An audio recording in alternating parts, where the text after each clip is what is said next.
Dr. Rайнер Фулмих is with us now, and he is in Germany. And we're suing a group of people.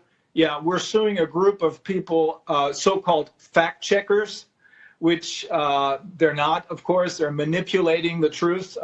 They're being hired by the corporations that Bobby Kennedy just spoke about, by YouTube, Facebook, and Twitter. Mm-hmm. Exactly. And we're suing them because, and this is clad in a defamation lawsuit. I'm doing this for reasons of burden of proof. Facebook's independent fact checker may not be so independent after all. A US congressman has questioned the impartiality of factcheck.org, which is supposed to tackle vaccine disinformation because it's indirectly funded by jab manufacturer Johnson & Johnson. Who pays the paychecks of the fact-checkers?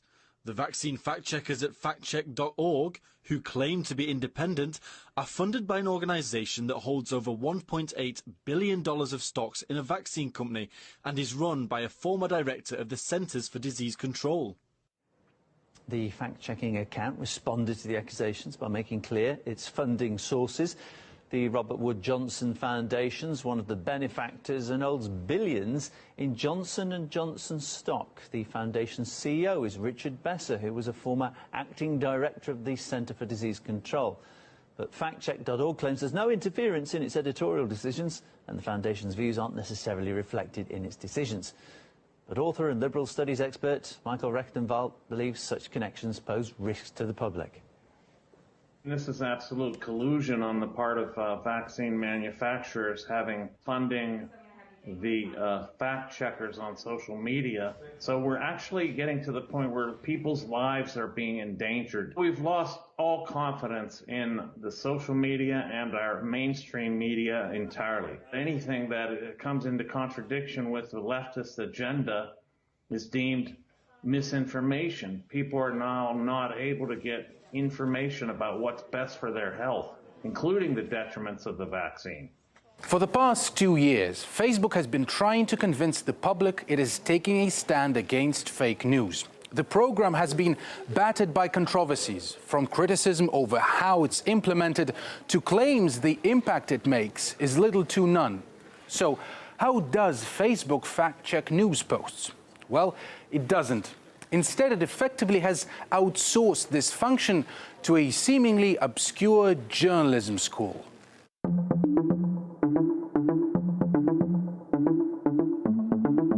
The Poynter Institute is a non-profit based in Florida. It's nondescript, anonymous in almost every way, except for the fact that any fact-checking service willing to partner with Facebook has to get Poynter's approval. And this is the type of testimonies they upload on their YouTube channel. What journalists do is important. What Poynter does for journalists is invaluable. It's just so hard to separate who I am as a reporter from what Poynter has done for me. Poynter is almost the only place in the world that spends so much time training, researching, and informing journalists and people who look at journalism as a trade. Wow! I wonder how many more journalism students are out there talking about their school like it's a sect they joined. But so far, Poynter has licensed around 60 partners from all over the world, good to go to fact-check for Facebook. And many of them have a bit more in common than appetite for truth. The thing they share is who they get their money from. Fact-checkers from the US, the UK, Africa, Latin America, the Philippines, and Poynter itself have been funded by the Open Society Foundation and a media network, either one of them or both. Together, they've donated millions to fact-checkers. So what are they and why are they so eager to invest?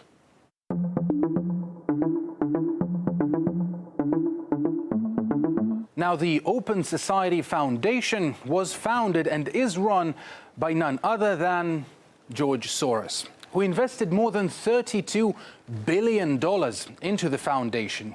And this Open Society Foundation is known to do exactly that: open societies, or meddle in the affairs of countries all over the world, having proven to be a political weapon of Soros.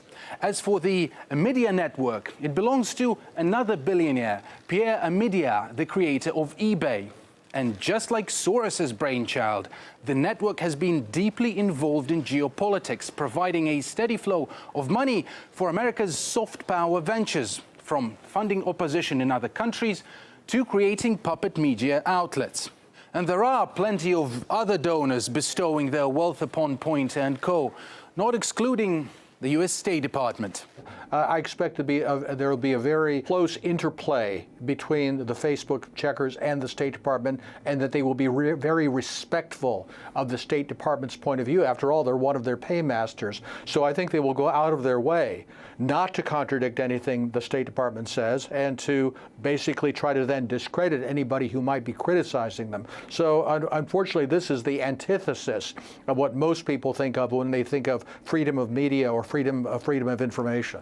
Now, Poynter and its platoon of fact-checkers say that one of their binding values is impartiality. But sometimes that veil is quite easy to see through. And I mean, let me bring up one chart for you. It was showcased at a Separating Facts from Fake News panel by Poynter. And I mean, by definition here, the mainstream media and mainstream news are presented here as a victim, and it is presented as an inherently 100% truthful entity. You just cannot be fake news here.